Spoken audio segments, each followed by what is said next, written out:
Enzymology, जो बहुत ही important है MCQ वाइज और फूड साइंस का एक इम्पॉर्टेंट कॉन्सेप्ट है.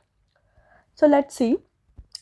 फर्स्ट, एंडोजेनस एंजाइम किसे बोलते हैं. ओके, उसके रोल क्या है वो भी हम आगे सीखेंगे. तो एंडोजेनस एंजाइम एक उसकी एक्टिविटी फूड पे कैसे डिफेंड करती है ये हम सीखेंगे.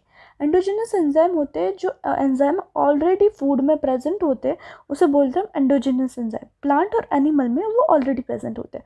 वो इन्फ्लुएंस करते हैं क्वालिटी को, टेक्सचर को, फ्लेवर को, राइपनिंग एंड स्पॉइलेज को इन्फ्लुएंस करते हैं. उसके अलावा उनके रोल कहाँ कहाँ हैं. टोटल यहाँ 5 दिखाए गए हैं जो सबसे IMP है, इसको याद रखेंगे हम. Okay, so ripening of fruits and vegetables, meat tenderization, flavour development, food spoilage and browning and dough fermentation. उसमें से कहीं तो हमें पता है, जैसे कि फूड स्पॉइलेज एंड ब्राउनिंग. जब हम फ्रूट्स को बाहर खुले में रख देते हैं तब उसमें एक ब्राउन कलर लग जाता है, एक ब्राउन कलर जैसा उसकी स्किन पे लगता है. वो किसके वजह से होते हैं? पॉलीफिनॉल ऑक्सीडाइज की वजह से होता है, जो एक प्रोटीएज कंट्रीब्यूट करता है एक रेंसिडिटी एंड स्पॉइलेज में. ओके, उसके अलावा flavour development, lipase and protease, ये दोनों एंजाइम है जो हमारे चीज़ और fermented food and dry age meats में एक फ्लेवर इन्हेंस करता है. मीट टेंडराइजेशन, प्रोटियोलाइटिक एंजाइम, जो कैल्पीन्स एंड कैथेपीन्स ये नेचुरली फाउंड होते हैं और ये हमारे मसल्स प्रोटीन को, मीट में जो मसल्स होता है उसको, प्रोटीन को improving their meat texture. Ripening of fruits and vegetables. Enzyme like pectinase and amylase break down complex carbohydrate and soften the fruit and enhance their sweetness. Dough fermentation. Breads, bakery product, all the product बनाने में ये sugars, fermentable sugar and yeast fermentation की quality और texture improve करते हैं. ये इसका visual presentation है कि जैसे अमाइलेस या बियर से मदद से हम कैसे ये बेकरी प्रोडक्ट्स बना सकते हैं, लैक्टेज से कैसे हम मिल्क, लैक्टोज इंटॉलरेंट पीपल के लिए मिल्क बना सकते हैं. ये सारे उसके एग्जाम्पल है. अब डिफरेंट एंजाइम कैसे यूटिलाइज होते हैं फूड इंडस्ट्री में वो देखते हैं.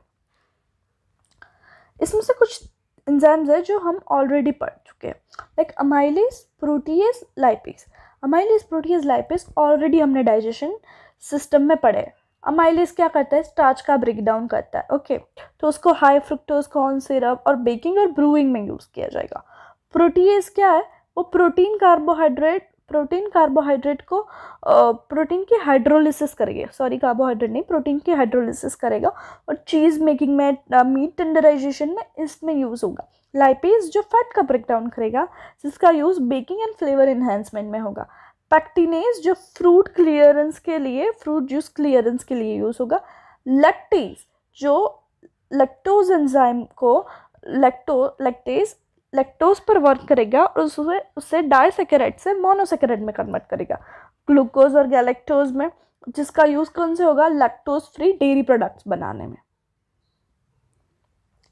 उसके बाद अलावा होते हैं invertase enzyme. Invertase enzyme sucrose को ग्लूकोज और फ्रुक्टोज में कन्वर्ट करता है. इन्वर्टेज एंजाइम सुक्रोज और ग्लूकोज और फ्रुक्टोज में कन्वर्ट करता है. इसको सॉफ्ट ड्रिंक में यूज़ होता है. ग्लूकोज आइसोमरेज क्या करता है? ग्लूकोज को फ्रुक्टोज में कन्वर्ट करता है. ग्लूकोज का आइसोमरेज कौन है? फ्रुक्टोज है, इसीलिए ऐसे याद रखने का. अब रीनेट जो एनिमल्स में से हमें मिलता है, वो कोगुलेट करता है मिल्क प्रोटीन में, इसके लिए इसको चीज़ मेकिंग में यूज़ किया जाता है. जाइलेनोज जो हमें फंगाई में से मिलता है, जो ब्रेक डाउन करता है हेमीसेल्यूलोज का, इसकी वजह से डो की एक हैंडलिंग कैपेसिटी और ब्रेड वॉल्यूम बढ़ता है. सेल्यूलोज, ये सेल्यूलेज हाइड्रोलाइज करता है सेल्यूलोज को, जिसका यूज़ होता है जूस एक्सट्रैक्शन में